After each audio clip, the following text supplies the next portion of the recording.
ఈరోజు బంగారం, వెండి, ప్లాటినం ధరలప్పుడు కత్తందుకో జానకి అంటూ కృష్ణరాజు గారి బొమ్మ ఎందుకు పెట్టారంటే, బంగారం పెరగటమేమో భయంకరంగా పెరుగుతుంది.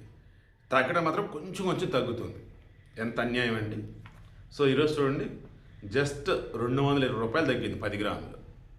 అంటే ఇప్పుడు 10 గ్రాములు ఎంత ఉందండి? 1,44,000 ఉంది. గ్రామ్ వచ్చి ఎంత అండి? 14,400. 22 క్యారెట్ గోల్డ్ జస్ట్ రూ. 200 తగ్గింది. 10 గ్రాములు వచ్చేసి 1,32,000 ఉంది. దాని గ్రామ్ వచ్చి 13,200. 18 క్యారెట్ గోల్డ్ జస్ట్ రూ. 160 తగ్గింది. దాని 10 గ్రాములు వచ్చేసి 1,08,000 ఉంది. దాని గ్రామ్ వచ్చి 10,800. వెండి ఇది మాత్రం కదలట్లేదు, నిజంగానే కోమలో ఉన్నట్టుంది. 2,30,000 దగ్గర ఉంది కేజీ వెండి. దాదాపు ఒక 5-6 రోజులు అలాగే ఉంది.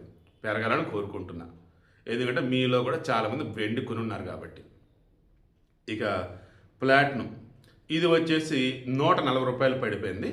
10 గ్రాములు వచ్చేసి 50,210 ఉంది.